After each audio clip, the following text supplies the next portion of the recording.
को? Fire stick का remote एक ब्लूटूथ रिमोट होता है, तो इसको कनेक्ट करने के लिए एक छोटा सा प्रोसीजर लगता है। उस प्रोसीजर के बाद ही जो रिमोट है वो फायर स्टिक से कनेक्ट हो सकता है। दोनों ही रिमोट फायर स्टिक पे वर्क करते हैं, तो चाहे आपने ये वाला लिया हो या ये वाला, दोनों ही फायर स्टिक से कनेक्ट हो सकते हैं। इस वीडियो के लिए हम ये वाला रिमोट यूज करेंगे। अब इसके अंदर दो सिचुएशंस होती है। पहली सिचुएशन ये है कि आपका पुराना रिमोट जो है वो पूरी तरीके से खराब हो चुका है या गुम चुका है और वो नहीं चलता है, और आप कोई फायर स्टिक का ऐप भी नहीं यूज कर रहे हैं करंटली। तो इस केस के अंदर ये पहला केस है। दूसरा केस जो होता है वो ये होता है कि जो रिमोट है पुराना वाला, वो थोड़ा बहुत चल रहा है, आप उसे यूज कर पा रहे हैं और आप नया रिमोट कनेक्ट करना चाहते हैं, या फिर फायर स्टिक का जो ऐप है आप उसे यूज कर पा रहे हैं अभी अपने फोन के थ्रू, और फायर स्टिक को आप चला पा रहे हैं। दूसरा केस जो है, जो ऐप वाला केस है, और पुराना रिमोट वाला केस जो थोड़ा बहुत हम चला पा रहे हैं, वो केस हम बाद में डिस्कस करेंगे। पहले हम इस केस को डिस्कस करेंगे कि हमारा पुराना रिमोट जो है वो पूरी तरीके से गुम चुका है या खराब हो चुका है और हम उसको नहीं यूज कर पा रहे हैं, और हमारी जो होम स्क्रीन है वो फायर स्टिक की वो ऐसे शो कर रही है। इस केस से स्टार्ट करते हैं। पहले जो सबसे पहला काम हमें करना है वो ये है कि जो पुराना रिमोट है उसके अंदर से हमें बैटरीज जो है वो रिमूव कर देनी है। जो हमारा पुराना रिमोट होगा जो खराब हो चुका है, वो अगर गुम चुका है तो कुछ नहीं होता, बट पुराना रिमोट जो है अगर आपके पास है तो उसमें से आपने बैटरीज रिमूव करनी है, और उसके बाद फायर स्टिक को आपने प्लग से ऑफ करना है, और उसके बाद प्लग से आपने फायर स्टिक को ऑन करना है ताकि फायर स्टिक जो है वो रीबूट हो जाए और ऐसे फायर टीवी कर वो रीस्टार्ट हो जाए। अगर आप पुराने रिमोट से सेल नहीं निकालेंगे या फिर आप फायर स्टिक को उसके बाद आप रीस्टार्ट नहीं करेंगे तो आपका जो नया रिमोट है वो कनेक्ट नहीं होगा।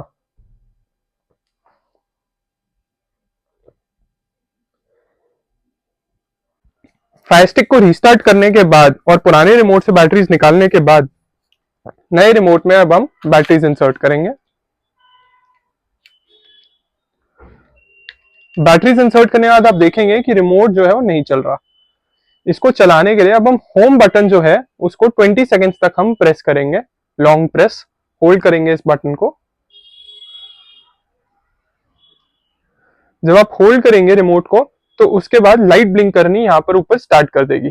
अगर आपके रिमोट में लाइट ब्लिंक नहीं कर रही, इसका मतलब है कि बैटरी जो है वो रिमोट की खराब है। इसके बाद आपको स्क्रीन पे मैसेज आएगा, we can not detect your remote. इसको आपने ओके कर देना है और आपका जो रिमोट है वो कनेक्ट हो गया है। बटन्स कनेक्ट होने के बाद अब लेकिन आप चेक करेंगे तो हो सकता है कि कुछ में फायर स्टिक के बटन्स जो है वॉल्यूम के वो कनेक्ट ना हुए हो। वॉल्यूम और म्यूट और पावर के बटन्स, वॉल्यूम म्यूट और पावर के बटन्स को कनेक्ट करने के लिए एक अलग से प्रोसीजर फॉलो करा जाएगा।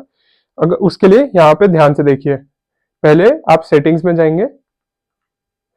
सेटिंग्स में आने के बाद आप जाएंगे कंट्रोलर्स एंड ब्लूटूथ डिवाइसेस में।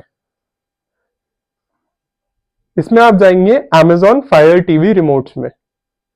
इसमें आप देखेंगे कि दो ऑप्शंस हैं, fire TV remote 1, fire TV remote 2, 3, 4 भी हो सकता है। ये अलग अलग में सबकी फायर स्टिक में अलग अलग होता है, किसी में 1 भी होता है, 2 भी होता है, 3 भी होता है, 4 भी होता है। हमारे में 2 ही है।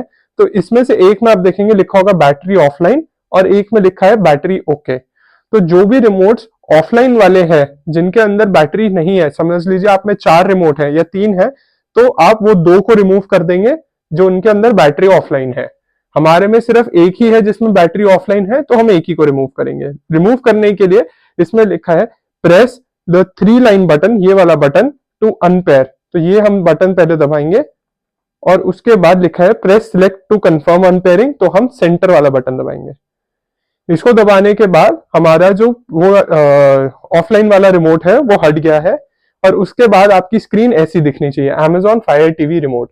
अगर अभी भी 1, 2, 3 दिख रहे हैं तो आप जितने भी हैं उन सबको रिमूव करिए जिनकी बैटरी ऑफलाइन है। एक ही रिमोट बचना चाहिए जिसका है बैटरी ओके। बैटरी ओके और एक रिमोट बचने के बाद आप होम बटन दबाइए और होम स्क्रीन पर आ जाइए। इसके बाद आप फायर स्टिक को प्लग से, इलेक्ट्रिसिटी प्लग से ऑफ कर रीस्टार्ट करेंगे।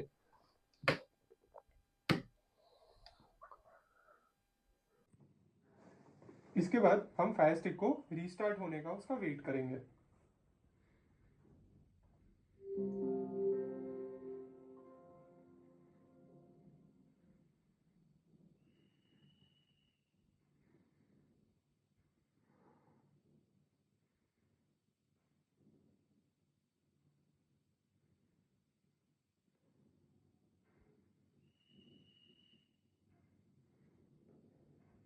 एक बार फायर स्टिक रीस्टार्ट हो जाती है तो इसके बाद हम फिर जाएंगे सेटिंग्स के अंदर।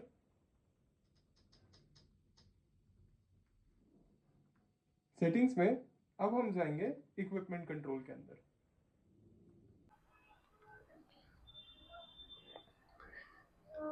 इक्विपमेंट कंट्रोल के अंदर आपको ऑप्शन मिलेगा मैनेज इक्विपमेंट।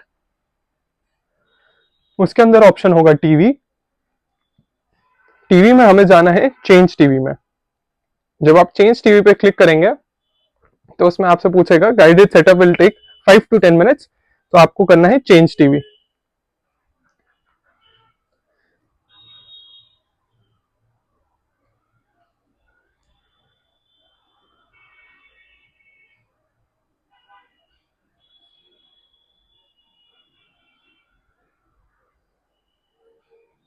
इसके बाद आपसे भी पूछेगा which brand of TV do you have, तो आपको सारी लिस्ट के अंदर से आपके टीवी का जो ब्रांड है वो आपको सिलेक्ट करना है। हमारे पास क्योंकि टीवी का जो ब्रांड अवेलेबल है वो हायर है, तो हम इसके अंदर हायर को सिलेक्ट करेंगे।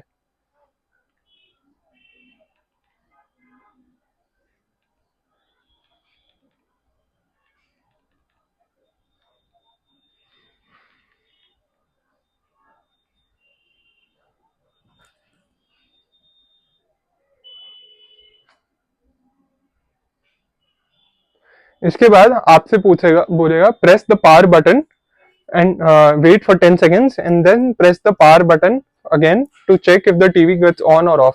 ये एक प्रोसीजर होता है जो 3 से 4 बार करना पड़ सकता है आपके, ताकि ये रिमोट जो है वो टीवी से पेयर हो। तो हम अब पावर का बटन प्रेस करेंगे और हमारा टीवी जो है वो ऑफ हो गया, तो हम वही पावर का बटन फिर से ऑन करेंगे, प्रेस करेंगे।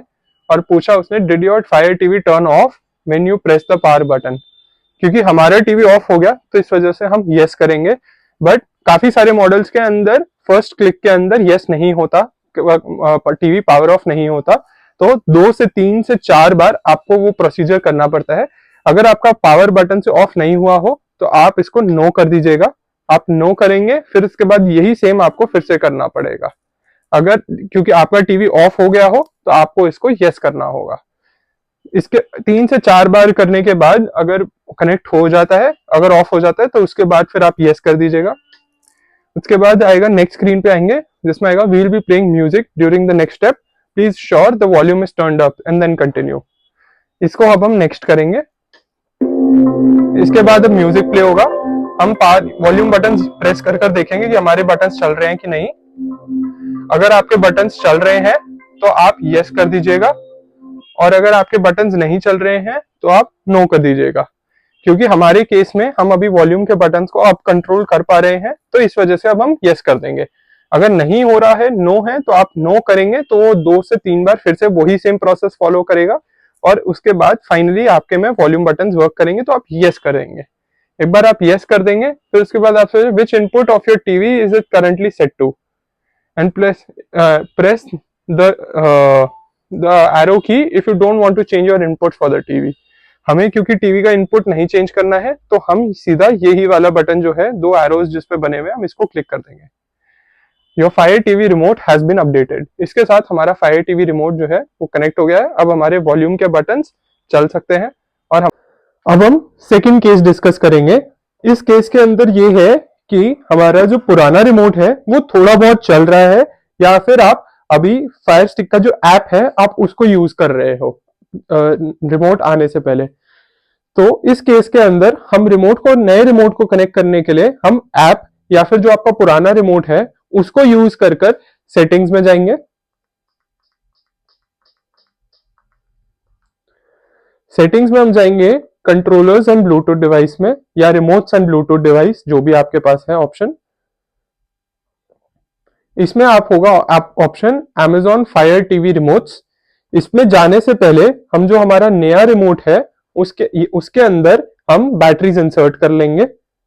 नए रिमोट में बैटरीज इंसर्ट करने के बाद हम होम बटन जो है उसको प्रेस करेंगे 15 सेकेंड्स तक।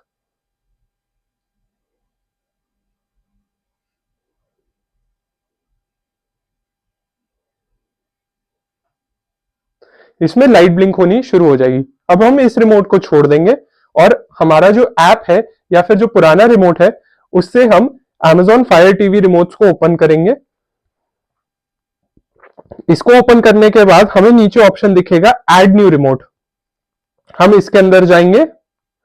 इसमें हम जब जाएंगे तो लिखा आएगा fire TV remote ready to pair. इसको हम पुराने रिमोट या फिर ऐप से ओके कर देंगे।